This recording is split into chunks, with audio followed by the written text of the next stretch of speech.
صوت رابعة.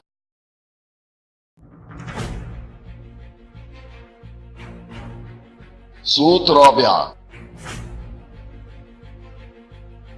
روم صوت رابعة، منارة على طريق الإبداع، صفحة بلتوكية تؤيد الشرعية وتناصر الحق وتدافع عن الإسلام والمسلمين. Our conversation is with Mr. Yuri Alexandrovich Bezmenov. Mr. Bezmenov was born in 1939 in a suburb of Moscow. He was the son of a high-ranking Soviet Army officer. He was educated in the elite schools inside the Soviet Union and became an expert in Indian culture and Indian languages. He had an outstanding career with Novosti, which was the, and still is, I should say, the press arm or the press agency of the Soviet Union. It turns out that this is also a front for the KGB. One of his interesting assignments was to brainwash foreign diplomats when they visited Moscow. And he'll tell us a little bit about how they did this and how they planted information which eventually wound up in the press of the free world. He escaped to the West in 1970 after becoming totally disgusted with the Soviet system, and he did this at great risk to his life. He certainly is one of the world's outstanding experts on the subject of Soviet propaganda and disinformation and active measures. Mr. Bezmenov, I'd like to begin by having you tell us a little bit about some of your childhood memories. Well, the most vivid memory of my childhood was Second World War, or to be more precise, the end of the Second World War, when all of a sudden United States, from a friendly nation, which helped us to defeat Nazism, turned overnight into a deadly enemy. And it was very shocking because all newspapers were trying to present an image of belligerent, aggressive American imperialism. Most of the things that we were taught is that United States is aggressive power, which is just about to invade our beautiful, free, socialist country, that American CIA is dropping Colorado beetles on our beautiful potato fields to eliminate our crops. And each schoolboy had a picture of Colorado bug on the back page of his notebook. And we were instructed to go into collective fields to search for those little Colorado bugs. Of course, we couldn't find any.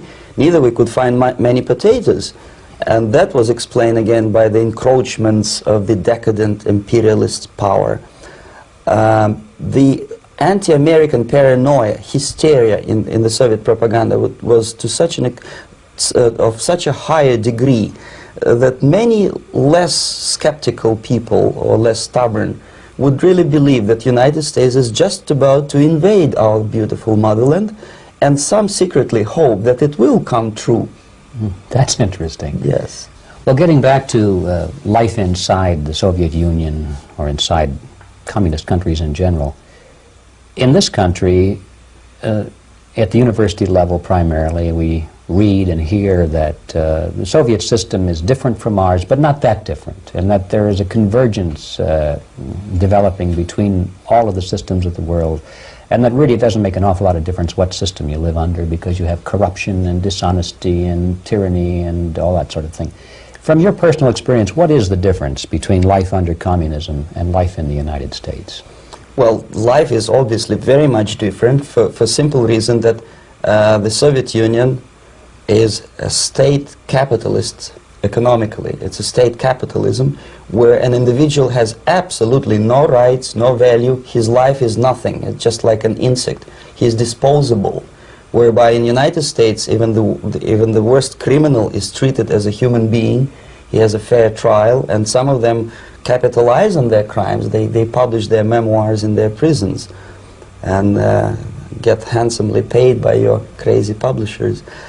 The differences, of course, in the daily life are very various depending on whom we are talking about.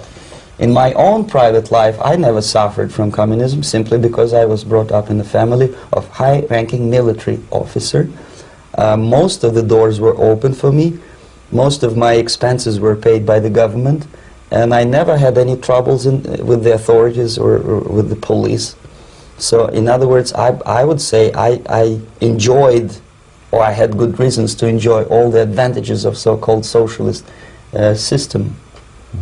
My main motivations to defect had nothing to do with affluence. It was mainly moral indignation, moral protest, rebellion against the inhuman methods of the Soviet system.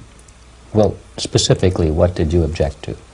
I objected, first of all, against oppression of my own dissidents and intellectuals. And that was the most disgusting thing that I witnessed as a young man, young student, who was brought up at a very troublesome period in our history, from Stalin to Khrushchev, from total tyranny and oppression to some kind of liberalization. Second, when I started working for the Soviet embassy in India, to my horror, I discovered that we are millions times more oppressive than any colonial or imperialist power in the history of mankind. That my country brings to India not freedom, progress, and friendship between the nations, but racism, exploitation, and slavery, and of course economical inefficiency to this country. Since I fell in love with India, I developed something which by KGB standards is extremely dangerous thing. It's called split loyalty, when an agent likes a country of assignment more than his own country. I literally fell in love with this beautiful country, a country of great contrasts, but also great humility, great tolerance, and philosophical and intellectual freedoms. My ancestors used to live in caves and eat raw meat when India was a highly civilized nation 6,000 years ago. So obviously the choice was not to the advantage of my own nation. I decided to defect and to entirely dissociate myself from that brutal regime. Mr. Bezmenov, we've read a lot about the concentration camps and the slave labor camps under the Stalin regime. Now the general impression in America is that those things are part of the past. Are they still going on today, or what is the status? Yes. There is no qualitative change in the Soviet concentration camp system. There are changes in numbers of prisoners. Again, this is unreliable Soviet statistics. We don't know how many political prisoners are there in the Soviet concentration camps. But we sure know from various sources that at each particular time there are close to 25 to 30 million of Soviet citizens who are virtually kept as slaves in forced labor camp system. The size of the population of a country like Canada is serving terms as prisoners. Incredible. So I would say that those intellectuals who try to convince American public that concentration camp system is a thing of a past are either conscientiously misleading public opinion, or they are not very intellectual people. They're selectively blind. They lack intellectual honesty when they say that. Well, we've spoken about the intellectuals in this country and also the intellectuals in the Soviet Union. What about down at the broad mass level? Do the people in general, the working people, the workers in general in the Soviet Union, do they support the system? Do they tolerate it? What is their attitude? Well, average Soviet citizen, if there is such an animal, of course, does not like the system because it hurts, it kills. He may not understand the reasons, he may not have enough information or educational background to understand. But I doubt very much there are many people who are conscientiously supporting the Soviet system. There are not such people in USSR. Even those who have all the reasons to enjoy socialism, people like myself, who were a member of journalistic elite, they also hate system for different reasons, though. Not because they lack material affluence, but because they are unfree to think, they're in constant fear, duplicity, split personality. And this is the greatest tragedy for my nation. Well, what do you think are the chances of the people actually overcoming their system or replacing it? There is a great possibility that system will sooner or later be destroyed from within. There is a self-destructive mechanism built into any socialist or communist or fascist system, because there is lack of feedback, because the system does not rely upon loyalty of population. But until this Soviet junta is being supported by the Western so-called imperialists, that is, multinational companies, establishments, governments, and let's face it, intellectuals, so-called academia in the United States is famous for supporting the Soviet system.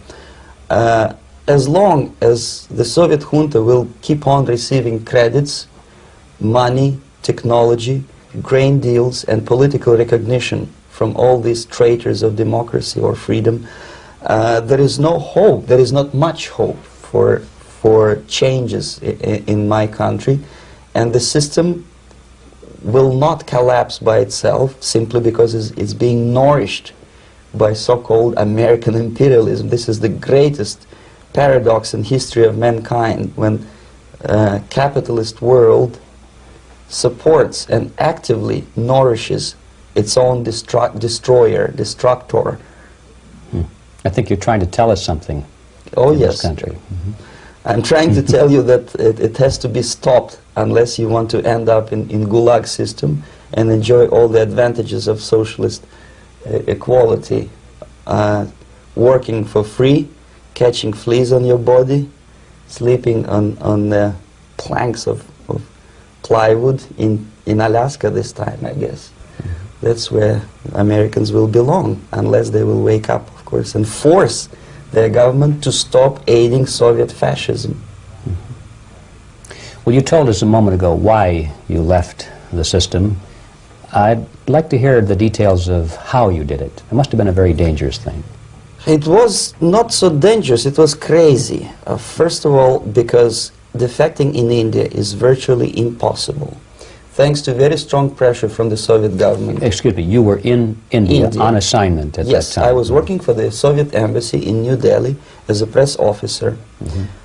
And defecting for a Soviet diplomat is next to impossible. It's a suicide, as I said, because a great friend Indira Gandhi pushed a law through parliament which says, and I quote, "No defector from any country has a right of political asylum in any embassy on the territory of Indian Republic," which is a masterpiece of hypocrisy. No other defector but the Soviet one needs a political asylum. So, knowing that perfectly well, I planned a craziest possible way to defect. I studied counterculture in India. There were thousands of young American boys and girls with no shoes, long hair, smoking hash and marijuana, studying sometimes Indian philosophy, sometimes simply pretending that they studied. And they greatly annoyed Indian police, and they were laughing stock of Indians because obviously they were good-for-nothing students. I studied carefully where they congregate, what routes they travel, what language they speak, what do they smoke. And one day I simply joined a group of hippies to avoid detection of Indian police. I was dressed as a typical hippie with blue jeans, long kameez shirts, with all kind of nice decorations like beads, long hairs. I bought a wig because for several weeks I had to turn myself from a conservative Soviet diplomat into a very progressive American hippie. And that was the only way that I could avoid detection. It was very interesting experience, but it was necessary because from my own knowledge as a member of Soviet embassy staff, I knew that there were many cases when Soviet defectors were betrayed by Indian police, and also some Western embassies played a very dirty role in betraying the Soviet defectors. According to our information, they were some, I wouldn't call them double agents, but simply immoral people working for the United States Embassy, and confiding in people like this would be a suicide. So I had to be extremely careful. I could not trust anyone. And that was the reason for such a crazy way to defect. Well, had you been caught in the act of trying to get out, what would have happened to you? Oh, most likely I would end up in concentration camp. Or, depending on the situation and on the whim of some bureaucrat in KGB, maybe even executed. This is normal practice. Quietly, of course, not publicly. But that would be the end of my defection, of course. Well, when did you finally make it to the United States? In 1970, after about 6 months of debriefing in Athens by the CIA, and I presume FBI too, they let me go first to Germany, then to Canada. That was my decision. I had to change my identity to protect my family and my friends in USSR.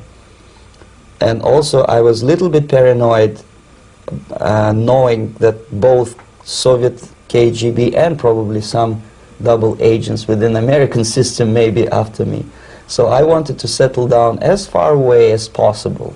I requested CIA to give me some kind of new identity and just let me go on my own. And I settled in Canada. I was a student. I changed many professions, from farm help and laundry truck driver to language instructor and broadcaster for Canadian Broadcasting Corporations in Montreal. Well, have you had any threats on your life or any unpleasant in about 5 years, KGB eventually discovered that I am working for Canadian Broadcasting. I made a very big mistake. I started working for overseas service of CBC, which is similar to Voice of America, in Russian language. And of course, monitoring service in USSR picked up every new voice. Every new announcer they would make it a point to discover who he is. And in 5 years, sure enough, slowly but surely, they discovered that I am not Thomas Schumann, that I am Yuri Alexandrovich Bezmenov, and that I am working for Canadian Broadcasting, and undermining beautiful détente between Canada and USSR. And the Soviet ambassador Alexander Yakovlev made it his personal effort to discredit me. He complained to Pierre Trudeau, who is known to be a little bit soft on socialism. And the management of CBC behaved in a very strange, cowardly way, unbecoming to representatives of an independent country like Canada. They listened to every suggestion that Soviet ambassador gave, and they started shameful investigation, analyzing content of my broadcasts to USSR. And sure enough, they discovered that some of my statements were probably would be offending to the Soviet Politburo. So I had to leave my job. And of course, subtle intimidations. They would say something like, please cross the street carefully because, you know, traffic is very heavy in Quebec. And fortunately, I know about the psychology and the logic of activity of the KGB, and I never allowed myself to be intimidated. This is the worst thing. This is what they expect a person, a defector, to be intimidated. Once they spot that you are scared, they keep on developing that line, and then eventually you either have to give up entirely and work for them, or they neutralize you. They would definitely stop all kind of political activity, which they failed to do in my case, because I was stubbornly working for the Canadian Broadcasting. And in response to their intimidations, I said that, look, this is a free country, and I am as free as you are, and I also can drive very fast, and gun control is not yet established in Canada, so I had a couple of good shotguns in my basement, so welcome to visit me someday with your Kalashnikov's machine guns. So obviously it didn't work, intimidation didn't work, so they tried different approach, as I described. They approach on the highest level, on the level of Canadian bureaucracy. And on that level they were successful. On that level they were successful. On individual level they failed flat.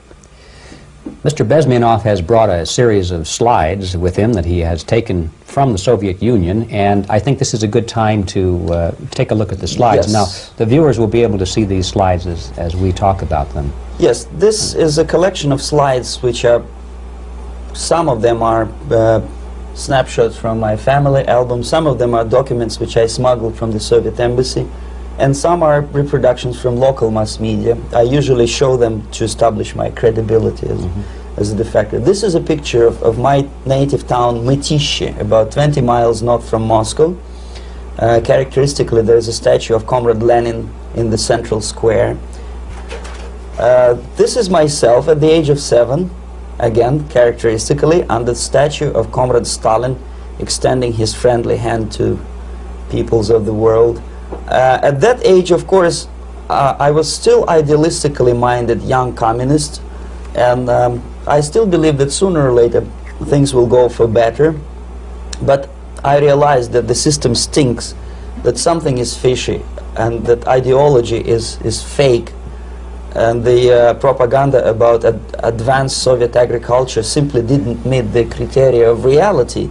If they talk about abundance of food and there is none in the stores, there must be something wrong. My father was, he is on the left here, my father was officer of the General Staff of the Soviet Army. He was inspector of land forces, Soviet troops stationed in countries like Mongolia, Cuba, East European countries. Were he alive today, most likely he would be inspecting Soviet troops in Nicaragua, Angola, and many other parts of the world. Fortunately, he died and he didn't see the disgrace, because deep inside he was a Russian patriot. He didn't like the idea of expanding Soviet military might, especially in the areas where we were not welcomed at all. Unlike many other military officers, he was reporting directly to the Minister of Defense, bypassing KGB and diplomatic service. In other words, he was a trusted military professional. And my impression that this type of people are much less hawkish and adventuristic than party bureaucrats in Kremlin. When American mass media describes Soviet military as potentially dangerous counterpart for Pentagon, I simply laugh, because I know better. I know that the most dangerous part of the Soviet power structures are not military at all.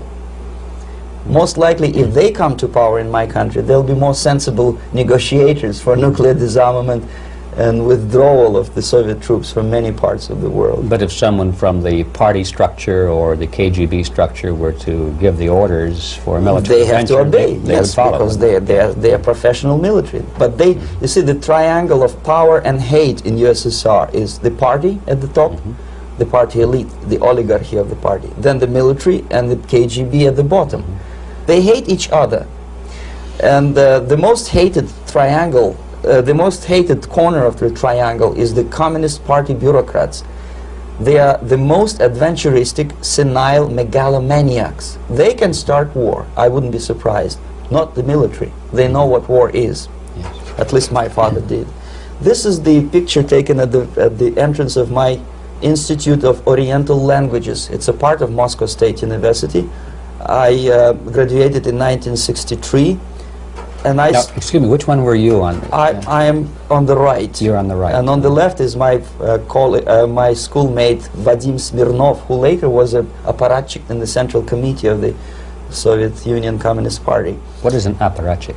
It's a functionary, something like civil service in British Empire. Someone who is never fired from the service. He stays there internally. He may not be promoted too high, but he's a dependable bureaucrat who will stay forever. I studied not only languages, but also history, literature, even music. I'm on this picture, I'm trying to learn how to play Indian musical instrument. I even tried to look like an Indian when I was second-year student. Not bad, right? Yes, actually it was strongly encouraged by the instructors in my school, because the graduates of my school were later on employed as diplomats, foreign journalists, or spies. As every Soviet student, I was quote-unquote volunteering for harvesting grain in Kazakhstan. This is a biggest agricultural blunder of the Soviet government. But I didn't have much choice, of course, because the communist motto borrowed from the Bible says, "Those who do not work shall not eat." And you can see me eating, therefore I was working, and you can see how happy I was about it. I went through a very extensive physical and military training, including the military games in areas, suburban areas of Moscow. And here, for example, we are on a tour in Arkhangelsk area. And by the end of my training in school, I was recruited by the KGB. This picture was taken on that day, and you can see again how happy it feels to be recruited by the KGB. Our conversation with Yuri Alexandrovich Bezmenov, who is a defector from the Soviet Union, a former propaganda agent for Novosti and the KGB, will continue after this message.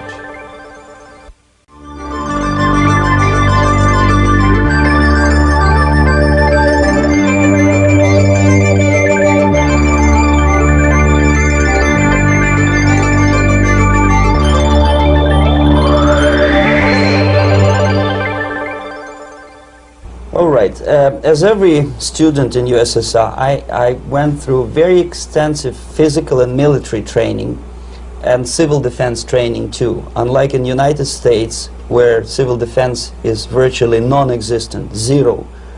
In USSR, every student, whatever his major subject, has to go through very extensive 4-year military and civil defense training. You can see me here with a group of students during one of the war games near Moscow. The main idea, of course, is to prepare a huge reserve army of the USSR. Each student has to graduate as a junior lieutenant. In my case, it was administrative and military intelligence service. My first assignment was to India as a translator with the Soviet Economical Aid Group, building refinery complexes in Bihar state and Gujarat state. At that time, I was still naively, idealistically believing that what I was doing contributes to the understanding and cooperation between the nations. It took me quite a number of years to realize that what we were bringing to India was a new type of colonialism, 1,000 times more oppressive and exploitative than any colonialism or imperialism in history of mankind. But at that time I was still hoping that, well, maybe it's not that bad, could be worse, and things may go for better.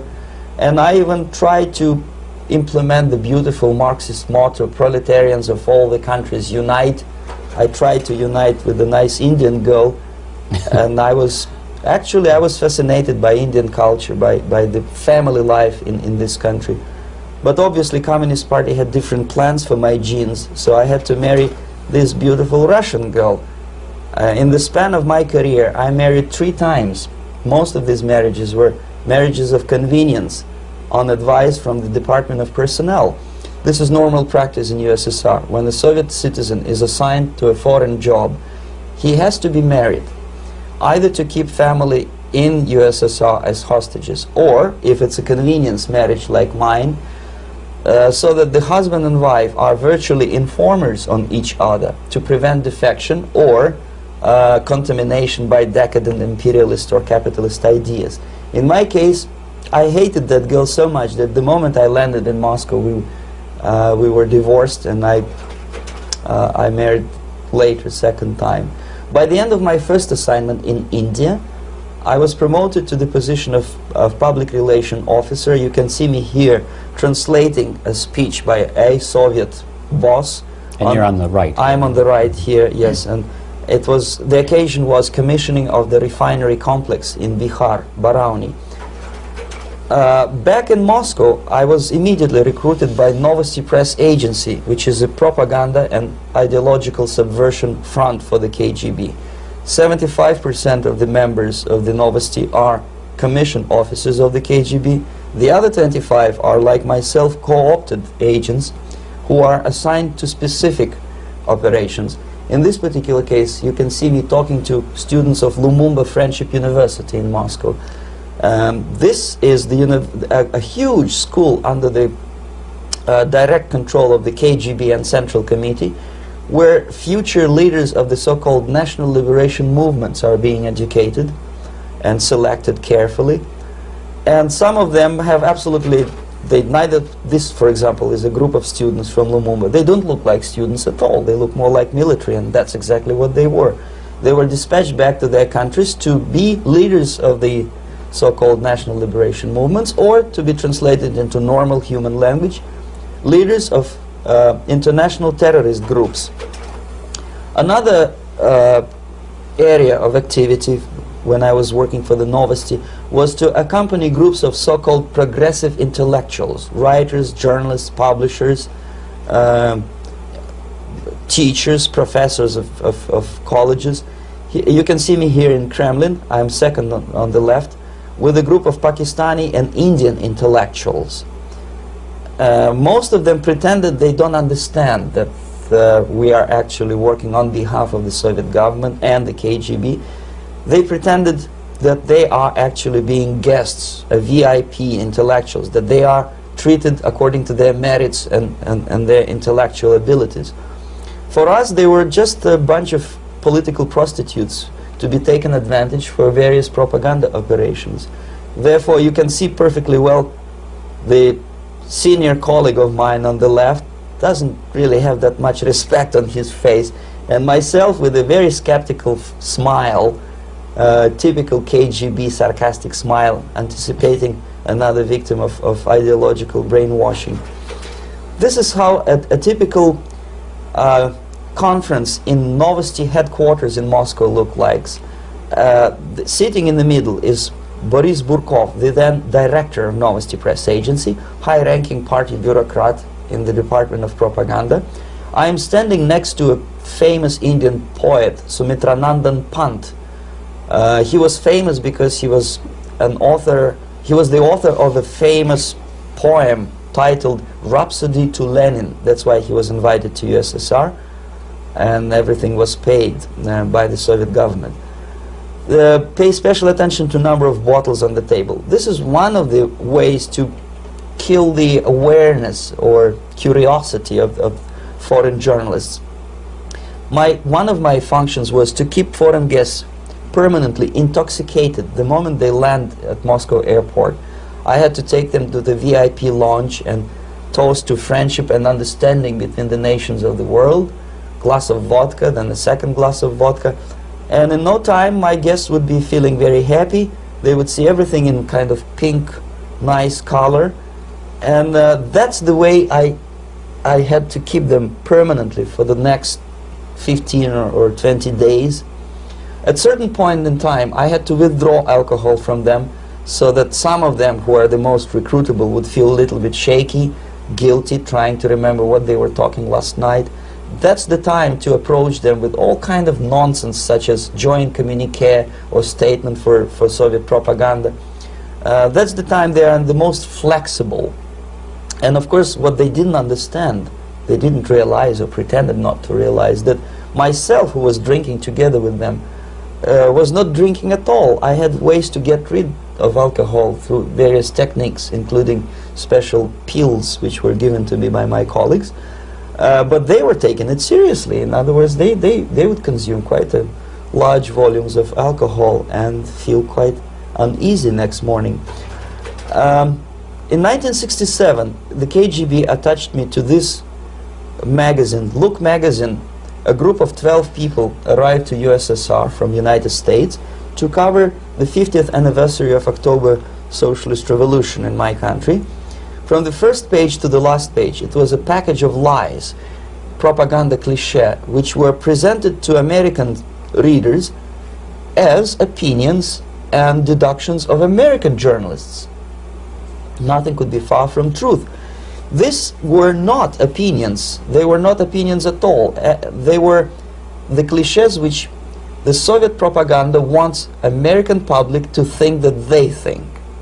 Because from the viewpoint of the Soviet propaganda, although there are some subtle criticism of the Soviet system, the basic message is that Russia today is a nice, functioning, efficient system supported by majority of population. That's the biggest lie. And of course, American intellectuals and journalists from Look magazine elaborated on that untruth in various different ways. They intellectualized that lie. They found all kinds of justifications for telling lies to American public. Excuse me, it was partly your job to make sure that they got these ideas Yes. and accepted them as their own ideas. Right. Actually, even before they arrived to USSR, and they paid astronomical sum of money for that visit, they were submitted, this Novosti Press Agency developed so-called backgrounders, 20-25 pages of information and opinions which were presented to the journalists even before they bought their tickets to Moscow. They had to analyze the situation, and judging on their reaction to that backgrounder, the local Novosti representative or local Soviet diplomat in Washington D.C. would assess whether they be given visa to USSR or not. So they were selected ahead of time. Oh yes, they were pre-selected very carefully, and there is not much chance for honest journalists to arrive to USSR and to stay there for 1 year and to bring this package of lies back home. This, for example, is a centerfold of the Look magazine. They presented this monument erected by Communist Party in Stalingrad as the symbol, personification of Russian military might. And they said in the article, which is published on the site, that Soviets are very proud of the victory in the Second World War. This is another big myth, a lie. No sensible people would be proud to lose 20 millions of their countrymen in a war which was started by Genoese Hitler and Comrade Stalin and paid by American multinationals. Most of the Soviet citizens look at this type of monuments with disgust and sorrow, because every family lost father, brother, sister, or child in the Second World War. Yet American journalists who were trying to appease, to please their hosts, presented this picture on the centerfold as the symbol and personification of Soviet national, they call it Russian national spirit. And it was greatest misconception and a very tragic misunderstanding. Of course, Look magazine was not distributed in USSR. The main audience was in United States. But I presume that many Americans, millions of Americans who were reading Look magazine at that time, had absolutely wrong idea about the sentiments of my nation, about what the Soviets are proud of and what they hate. This is a group, you see the same lady with the sword in Stalingrad. This is the group of journalists. Myself is in the center with the same devilish smile. And Mr. Philip Harrington is on the extreme left there with his camera. This is the gentleman which was so deaf or so uninterested in what I had to say to him. This is the same picture, a blow-up of the same picture. Many guests from various countries, in this particular case from Asia and Africa, were taken by me as a Novosti Press Agency employee for a tour across Siberia, for example. We would show them typical kindergarten, you see, nothing special by American standards, just nice children sitting, eating their breakfast or lunch. What they could not understand, or they pretended not to understand, that this is an exemplary kindergarten. This is not the kindergarten for average person or average family in USSR. And we maintain that illusion in their minds. You can see myself under the red spot in the middle there with the same business-like expression. I'm doing my job. That's what I'm assigned to do, and that's what I was paid to do. But deep inside, I still hope that at least some of these useful idiots would understand that what they are looking at has nothing to do with the level of affluence in my nation. This is a better picture which reflects the true spirit of the Soviet childhood. This picture was printed in a Canadian government publication by mistake. In the middle you can see children playing on a small courtyard, and the caption goes, "This is a typical kindergarten in Siberia." What these idiots didn't understand, that it is not kindergarten at all. It is a prison for children of political prisoners. But there was not a single mentioning that what they were visiting actually was an area of concentration camps. And the job of people like myself to help them to not to notice that they are actually talking to prisoners. Most of the children were dressed, especially on the occasion of the foreigners' visit. Of course, there were no corpses on the ground. There were no machine gun guards, and well, it looks not very pleasant, as you see. It looks dull, but obviously it does not create an impression that this is actually a prison. Well, did any of the journalists have the curiosity to ask about prisons and that kind of thing? Yes. They were in Siberia. Yes. This is what you associate. Yes, some of them asked questions, and naturally we would give them, for the stupid question, we give them stupid answer. No, there are no prisons in Siberia. No, most of the people who you see are free citizens of USSR. They are very happy to be here, and they are contributing to the glory of the socialist system. Some of them pretended that they believe what I was telling them, and most of them, we may discuss it later, what are the motivations of these people? Why would they stubbornly bring lies to their own population through their own mass media? I have various answers to this. There is not a single explanation. It's a complex of explanations. It's fear, pure biological fear. They understand that they are on the territory of an enemy state, a police state. And just to save their rotten skins and their miserable jobs, their affluence back home, they would prefer to tell a lie than to ask truthful questions and report truthful information. Second, most of these schmucks were afraid to lose their jobs, because obviously if you tell truth about my country, you will not last long as a correspondent of New York Times or Los Angeles Times. They will fire you. What kind of correspondent are you? You obviously cannot find common language with Russians if they kick you out in 24 hours. So just by trying to be conformist to their own editorial bosses, they tried not to offend the sentiments of the Soviet administrators and people like myself. Deep inside, I hope they would insult my or offend my sentiments. Obviously, they preferred not to.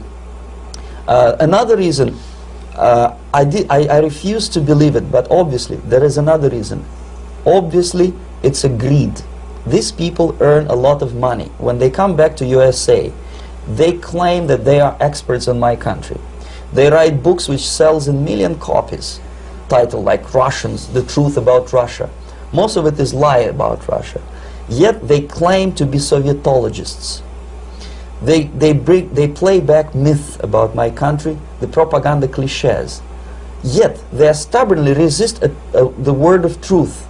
If a person like Solzhenitsyn is either defecting or kicked out of USSR, they try all their best to discredit him and to discourage him.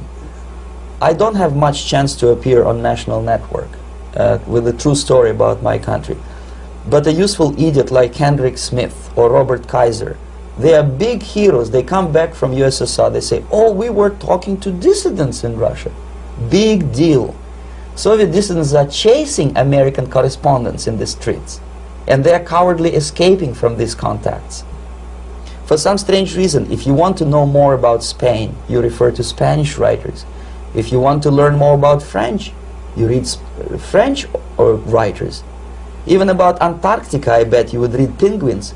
Only about the Soviet Union, for some strange reason, you read Hendricks and Schmendricks and all kind of Kissingers, because they claim that they know more about my country. They know nothing, or next to nothing, or they pretend that they know more than they actually do. I would say they are dishonest people who lack integrity and common sense and intellectual honesty.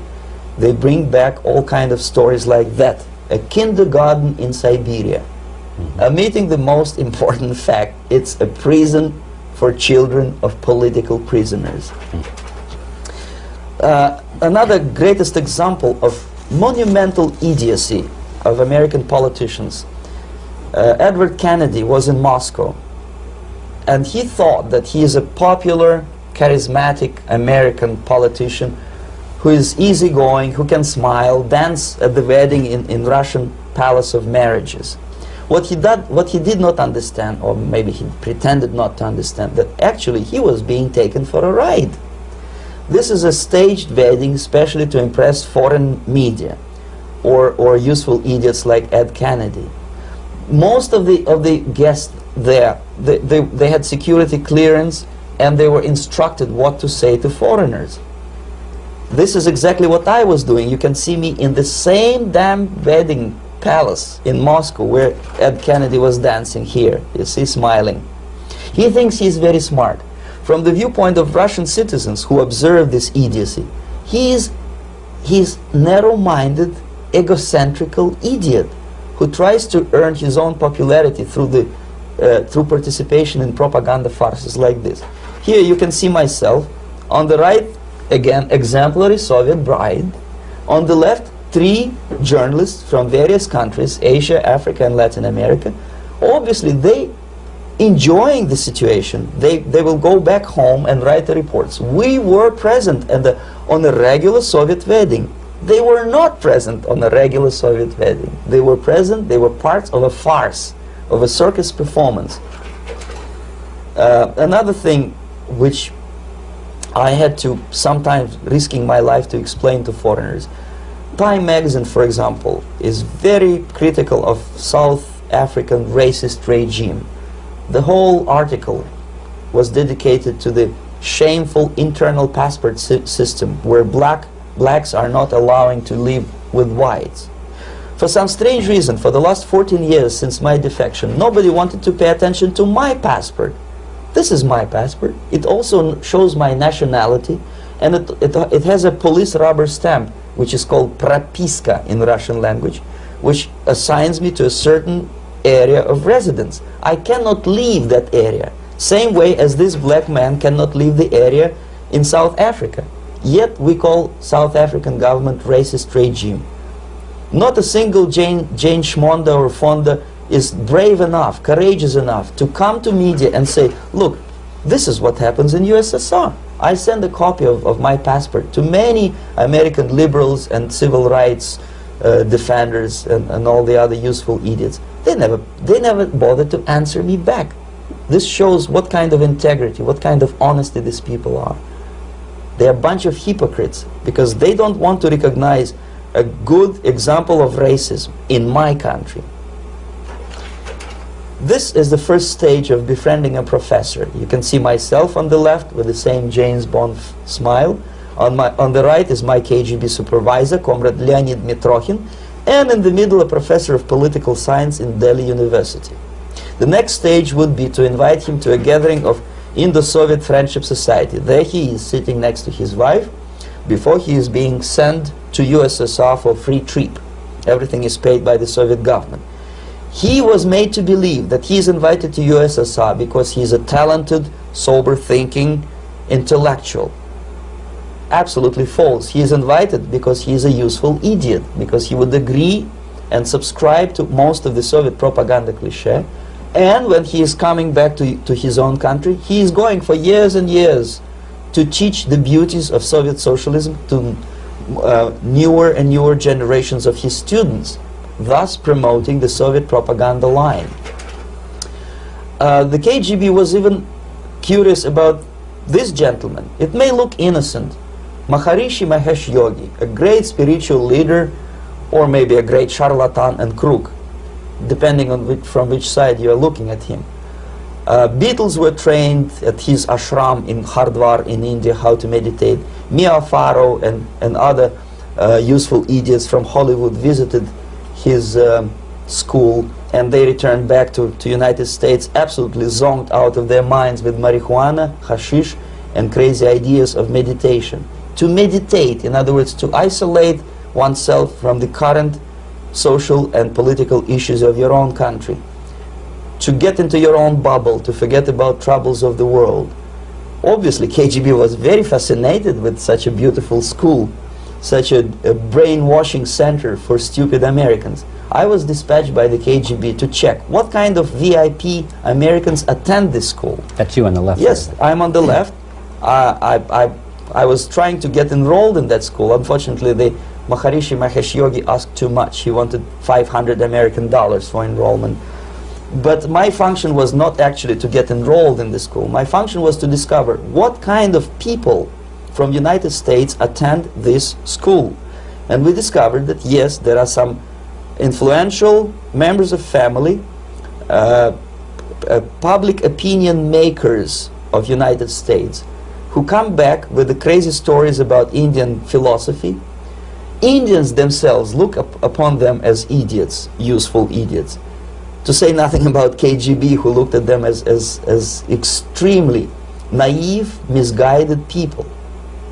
Obviously, a VIP, say a wife of a congressman or a prominent Hollywood personality, after being trained in that school, is much more instrumental in the hands of manipulators of public opinion and KGB than a normal person who understands, who looks through this type of fake religious training. Why would they be more susceptible to manipulation? I just mentioned that because, you see, a person who is too much involved in introspective meditation.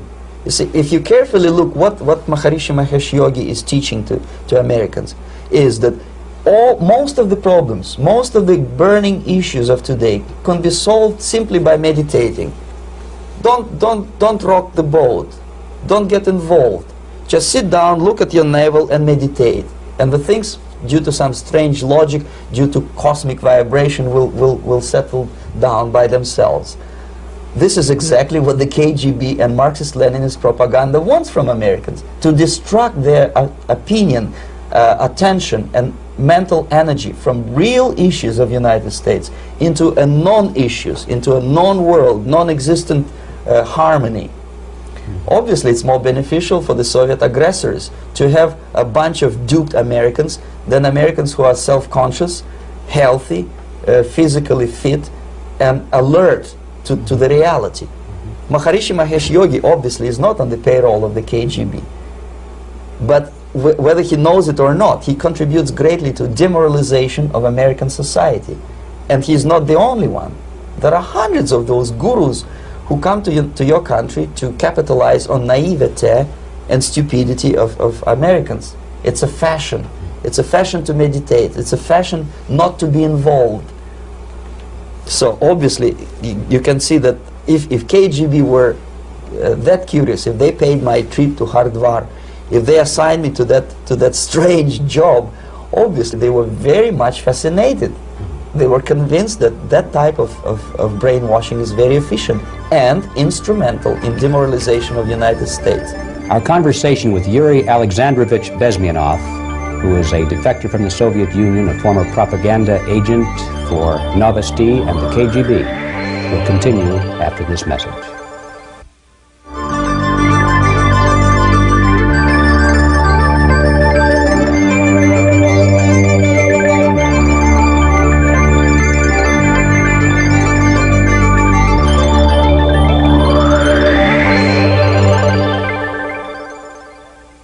This picture shows the part of the building of USSR embassy, and my supervisors. On the left is Comrade Mehdi, an Indian communist, and on the right, Comrade Mitrokhin, my supervisors in the secret department of research and counter-propaganda.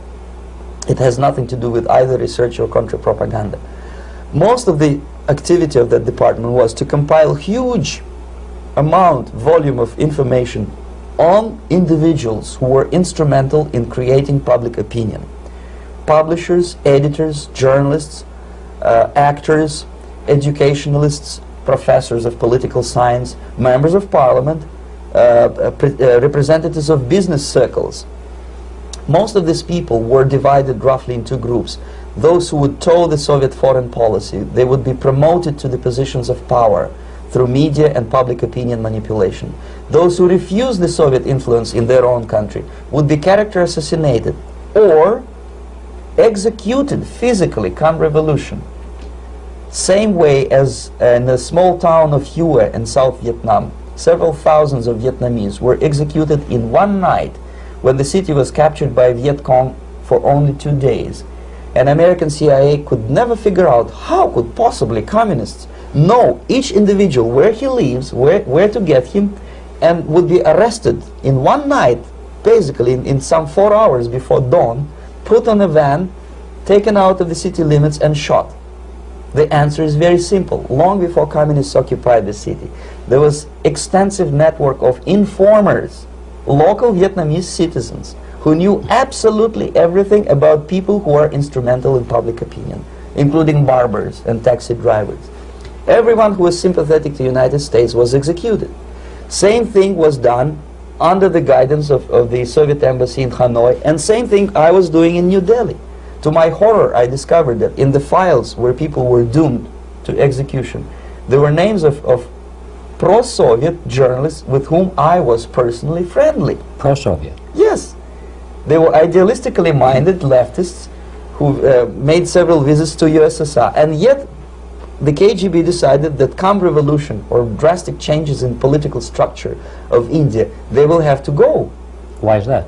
Because they know too much. Simply because, you see, the useful idiots, the leftists who are idealistically believing in the beauty of Soviet socialist or communist or whatever system, when they get disillusioned, they become the worst enemies. That's why my KGB instructors specifically made a point: never bother with leftists. Forget about these political prostitutes. Aim higher. This was my instruction. Try to get into large circulation, established conservative media. Reach, filthy rich movie makers, intellectuals, so-called academic circles. Cynical, egocentric people who can look into your eyes with angelic expression and tell you a lie. These are the most recruitable people, people who lack moral principles, who are either too greedy or too suffer from self-importance. They feel that they matter a lot. These are the people who KGB wanted very much to recruit. But to eliminate the others, to execute the others, don't they serve some purpose? Wouldn't they be the ones we rely on? They serve purpose only at the stage of destabilization of a nation. For example, your leftists in United States, all these professors and all these beautiful civil rights defenders, they are instrumental in the process of the subversion only to destabilize the nation. When their job is completed, they are not needed anymore. They know too much. Some of them, when they get disillusioned, when they see that Marxist-Leninists come to power, obviously they get offended. They think that they will come to power. That will never happen, of course. They will be lined up against the wall and shot. But they may turn into the most bitter enemies of Marxist-Leninists when they come to power. And that's what happened in Nicaragua. You remember most of these former Marxist-Leninists were either put to prison or one of them split, and now he's working against Sandinistas. It happened in Grenada when Maurice Bishop was already a Marxist. He was executed by a new Marxist who was more Marxist than this Marxist. Same happened in Afghanistan when first there was Taraki, he was killed by Amin, then Amin was killed by Babrak Karmal with the help of KGB. Same happened in Bangladesh when Mujibur Rahman, very pro-Soviet leftist, was assassinated by his own Marxist-Leninist military comrades. It's the same pattern everywhere. The moment they serve their purpose, all the useful idiots are either be executed entirely, all the idealistically minded Marxists, or exiled or put in prisons, like in Cuba. Many former Marxists are in Cuba, in prison. So most of the Indians who were cooperating with the Soviets, especially with our Department of Information of the USSR Embassy, were listed for execution. And when I discovered that fact, of course I was sick. I was mentally and physically sick. I thought that I'm going to explode one day. During the briefing at the ambassador's office, I would stand up and say something that we are basically a bunch of murderers. That's what we are. It has nothing to do with friendship and understanding between the nation and blah, blah, blah. We are murderers. We behave as a bunch of thugs in a country which is hospitable to us, a country which with ancient traditions. But I did not defect. I tried to get the message across. To my horror, nobody wanted even to listen, least of all to believe what I had to say. And I tried all kinds of tricks. I would leak information through letters or lost documents or something like that. And still I got no message. The message was not published, even in the conservative mass media of India. The immediate impulse to defect was Bangladesh crisis, which was described by American correspondents as Islamic grassroots revolution. which is absolute baloney. There was nothing to do with Islam, and there was no grassroots revolution. Actually, there are no grassroots revolutions, period. Any revolution is a byproduct of a highly organized group of conscientious and professional organizers, but has nothing to do with grassroots. In Bangladesh, it was nothing with grassroots. Most of the Awami League party members, Awami League means People's Party, were trained in Moscow in the high party school. Most of the Mukti Fauj leaders, Mukti Fauj in Bengali means People's Army, same as SWAPO and all kind of liberation armies all over the world, the same bunch of useful idiots.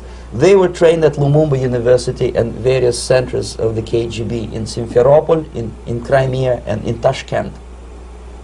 So when I saw that Indian territory is being used as a jumping board to destroy East Pakistan, I saw myself thousands of so-called students traveling through India to East Pakistan, through the territory of India, and Indian government pretended not to see what's going on. They knew perfectly well, the Indian police knew it, the intelligence department of the Indian government knew it, the KGB of course knew it, and the CIA knew it.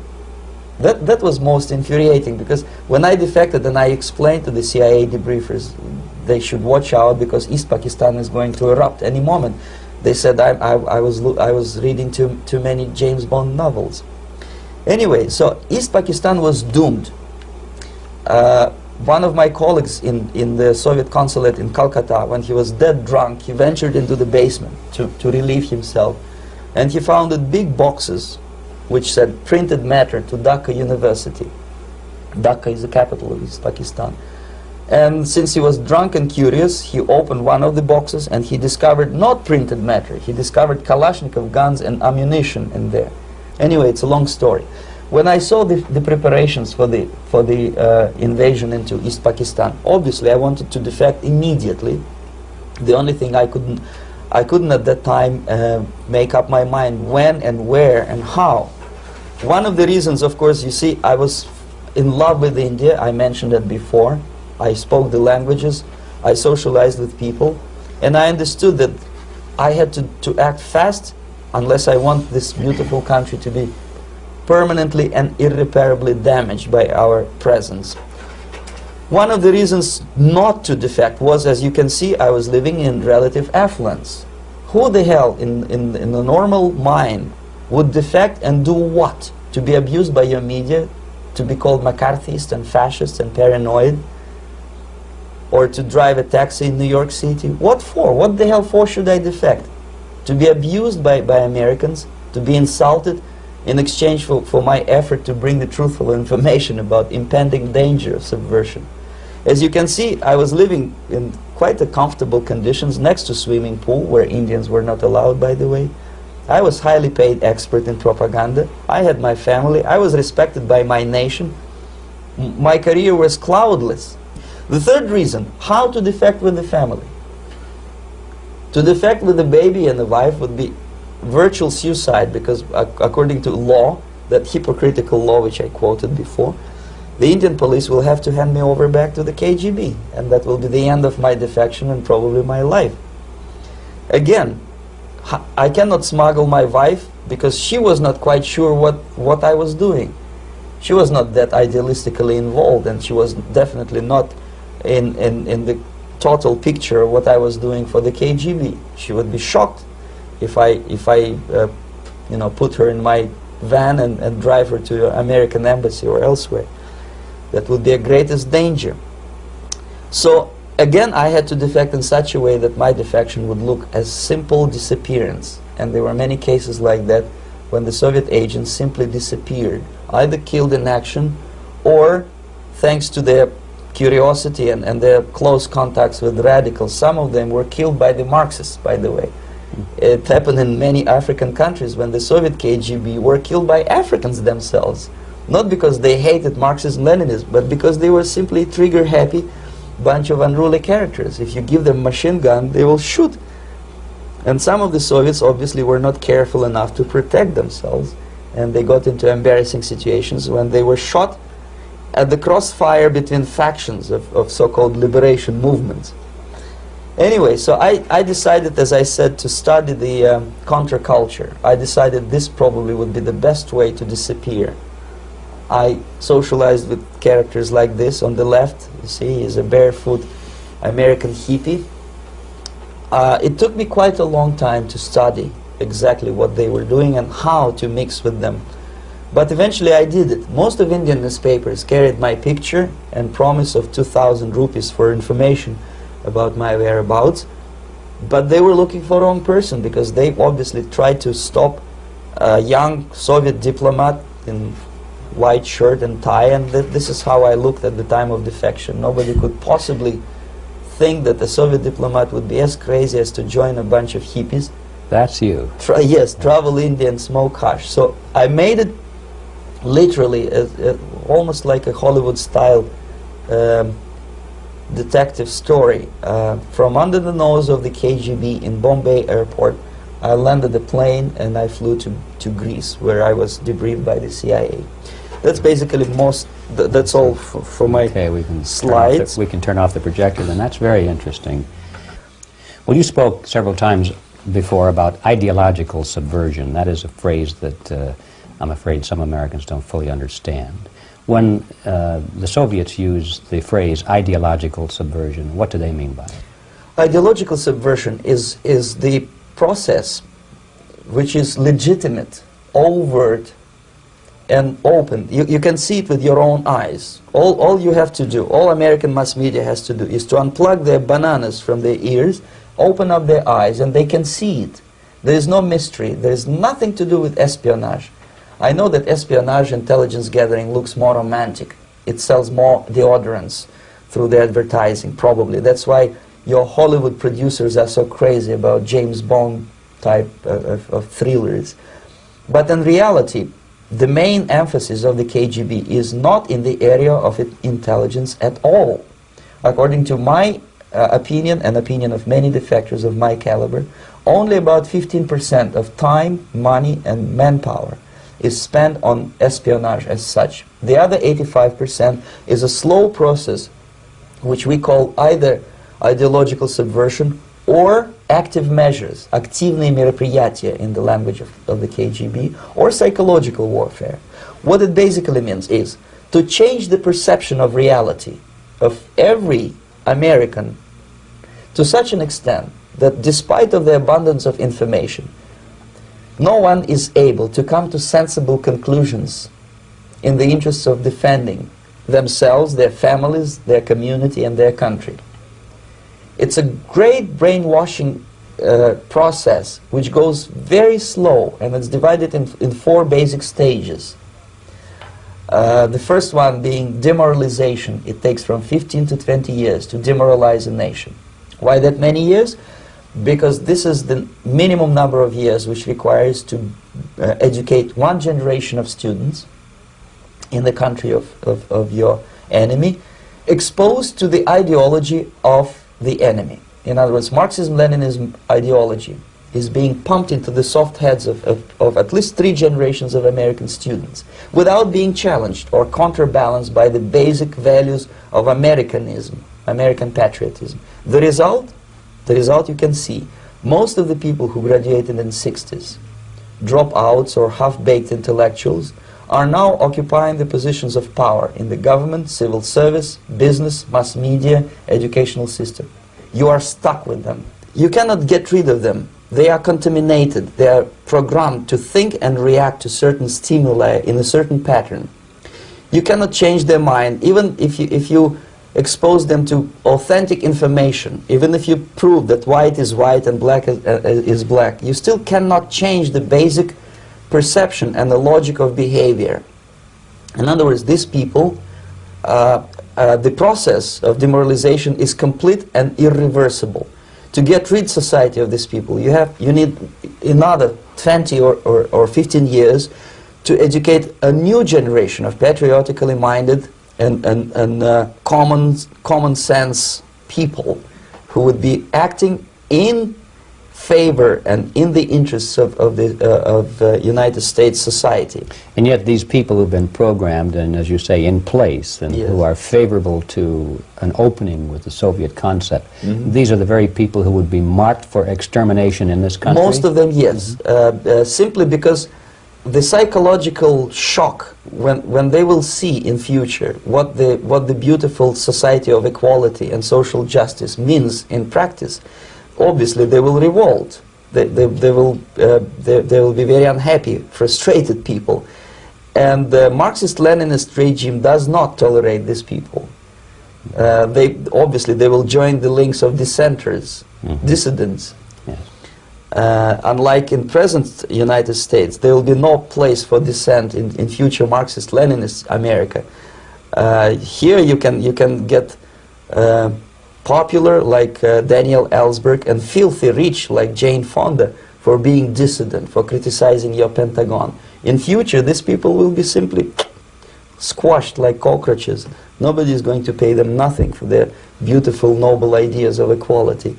This they don't understand, and it will be a greatest shock for them, of course.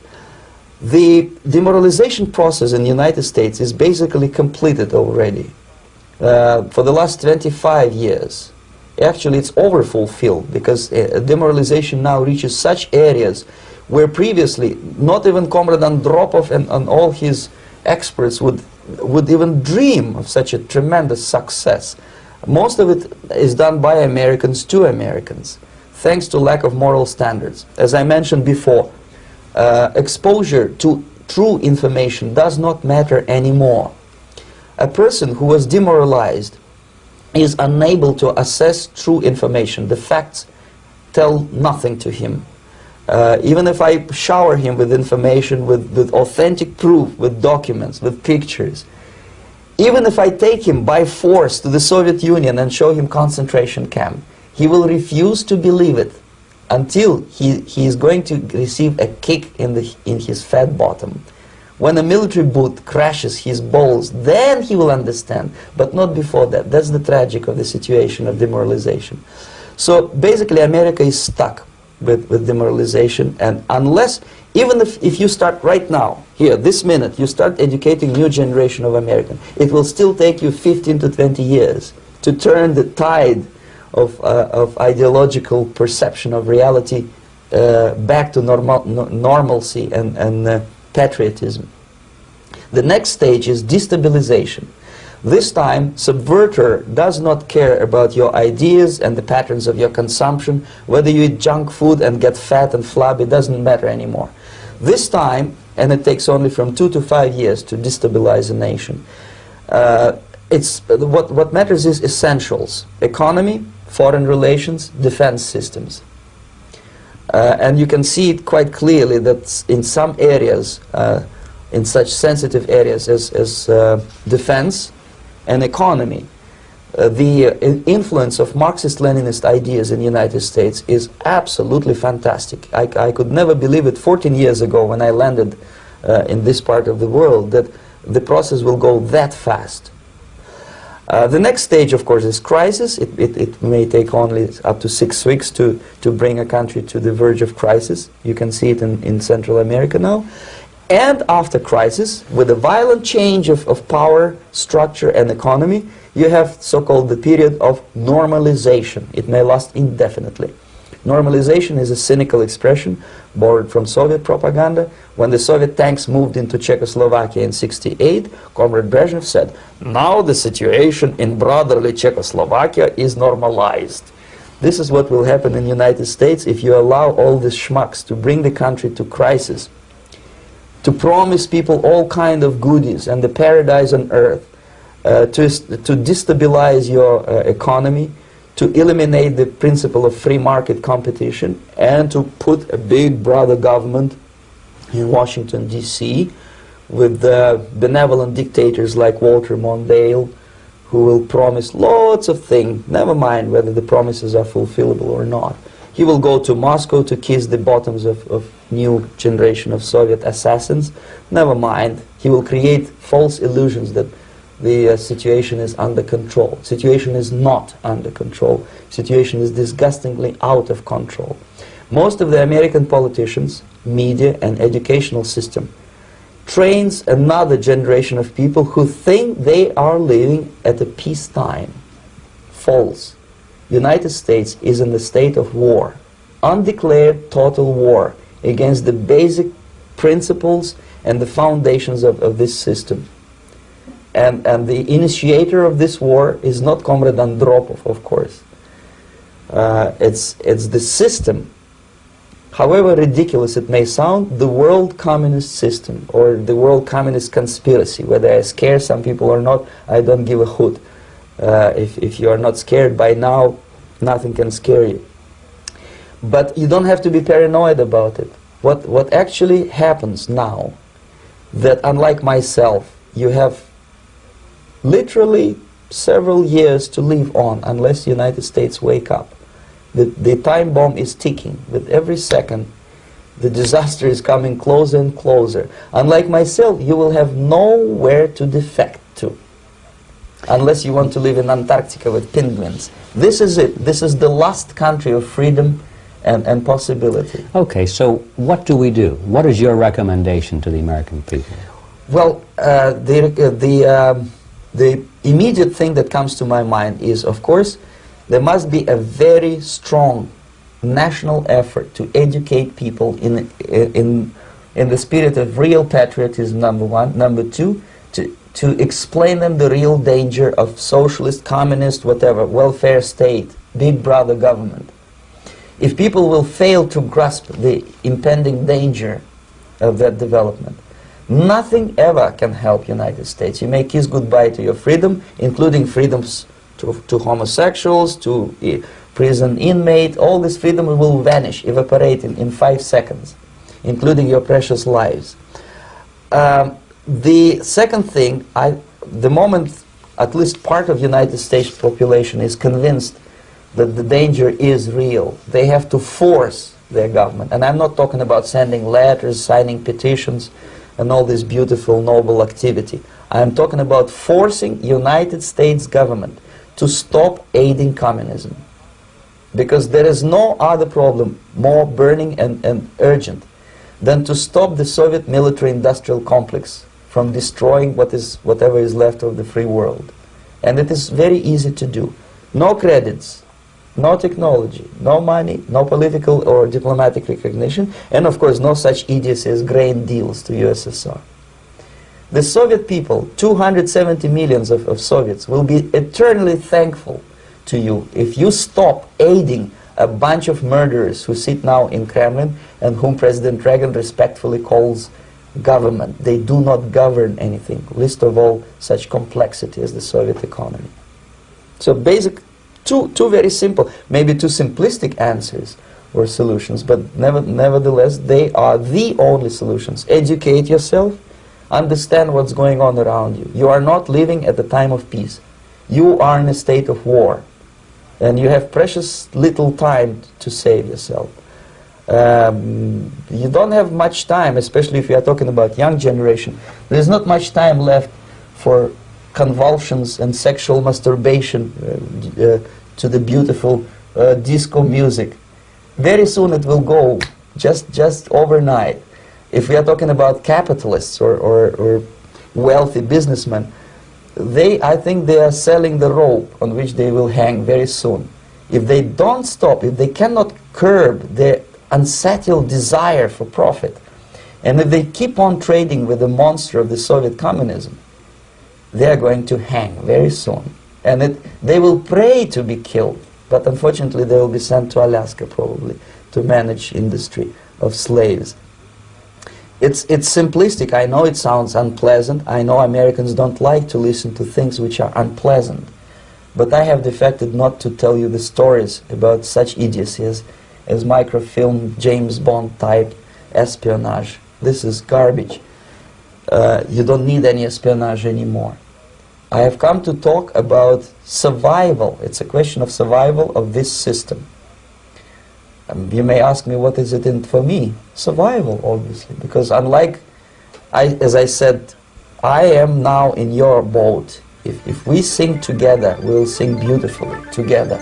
There is no other place on this planet to defect to.